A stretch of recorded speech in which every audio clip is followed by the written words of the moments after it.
नमस्ते दोस्तों। क्या आपने कभी सोचा कि एक नीला ड्रम जो घर के कोने में पड़ा हो अपने अंदर एक खौफनाक राज छिपा सकता है? मेरठ में ऐसा ही हुआ। एक पति जो अपनी बेटी का जन्मदिन मनाने लंदन से लौटा, उसकी पत्नी ने अपने प्रेमी के साथ मिलकर न सिर्फ उसकी हत्या की बल्कि उसके शरीर को 15 टुकड़ों में काट कर उस ड्रम में सील कर दिया। और सबसे चौंकाने वाली बात, उसकी 6 साल की बेटी बार बार कहती रही, पापा ड्रम में हैं। आज की ये कहानी आपको झकझोर देगी, तो तैयार हो जाइए और चैनल को सब्सक्राइब करना ना भूलें। ये कहानी शुरू होती है सौरभ राजपूत से। 29 साल का एक मेहनती इंसान जो मर्चेंट नेवी में काम करता था। 2016 में उसकी शादी मुस्कान रस्तोगी से हुई थी, एक लव मैरिज। उनकी एक प्यारी सी 6 साल की बेटी थी।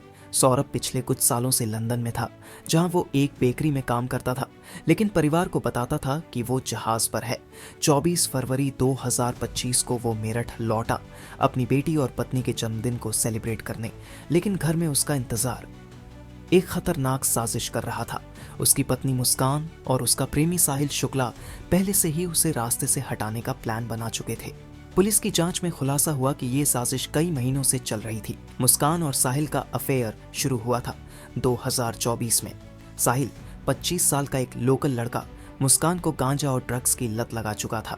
सौरभ को इसकी भनक थी और उसने मुस्कान को कई बार समझाया, लेकिन मुस्कान अब साहिल के बिना नहीं रह सकती थी। दोनों ने फैसला किया, सौरभ को खत्म करना ही एकमात्र रास्ता है। 4 मार्च की रात को वो मौका आया। सौरभ को नींद की गोलियां दी गईं और फिर जो हुआ वो किसी हॉरर फिल्म से कम नहीं था। सौरभ जब नींद में था, मुस्कान ने साहिल को फोन किया। दोनों ने मिलकर पहले उसकी हत्या की, चाकू से कई बार किए, लेकिन ये सिर्फ शुरुआत थी। इसके बाद जो हुआ वो सुनकर आपके रोंगटे खड़े हो जाएंगे।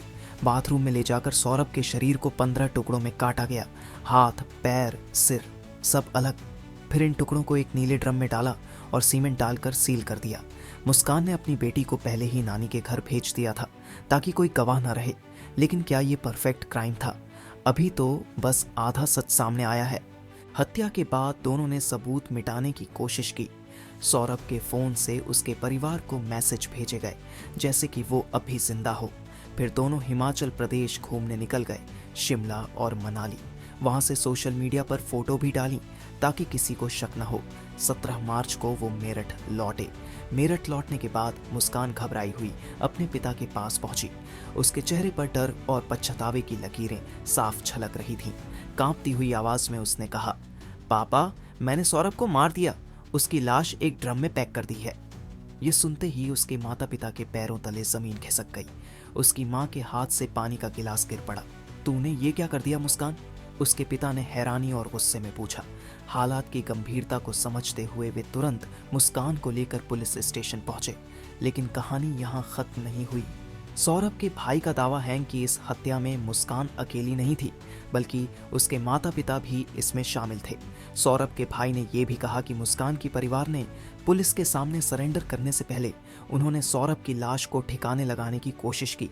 मुस्कान के माता पिता ने लाश को छुपाने के लिए कुछ मजदूरों को बुलाया। जैसे ही मजदूर भारी ड्रम के पास पहुंचे, उन्हें एक अजीब तरह की बदबू आने लगी। एक मजदूर ने हैरानी से ड्रम की तरफ देखा और कहा, ये बदबू कुछ अजीब लग रही है। डर और शक के चलते मजदूरों ने फैसला किया कि पुलिस को बताना ही सही रहेगा। वे तुरंत थाने पहुंचे और वहां जाकर पूरी घटना के बारे में जानकारी दी। पुलिस ने मुस्कान और साहिल को हिरासत में लिया और पूछताछ में दोनों टूट गए।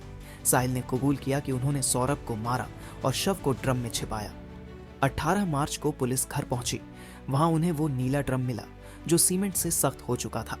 2 घंटे की मशक्कत के बाद भी ड्रम नहीं खुला तो उसे मोर्चरी भेजा गया। वहां ड्रम को काटा गया और अंदर सौरभ के टुकड़ों में कटे शव मिले। पोस्टमार्टम से पुष्टि हुई कि हत्या 4 मार्च को हुई थी। दोनों को गिरफ्तार कर लिया गया और कोर्ट ने उन्हें 14 दिन की न्यायिक हिरासत में भेज दिया।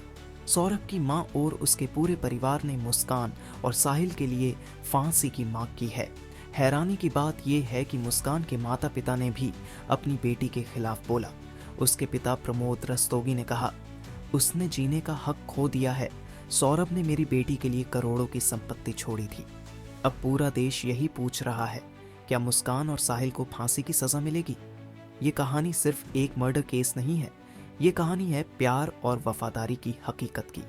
कभी कभी जिस इंसान पर हम सबसे ज्यादा भरोसा करते हैं वही हमारे सबसे बड़े दुश्मन बन जाते हैं। सौरभ को इंसाफ जरूर मिलेगा, लेकिन यह कहानी हमें एक बड़ा सबक सिखाती है। प्यार में आंखें बंद कर लेना कभी कभी सबसे बड़ा धोखा साबित हो सकता है। क्या सजा मिलेगी इन दोषियों को? कमेंट में अपनी राय बताएं।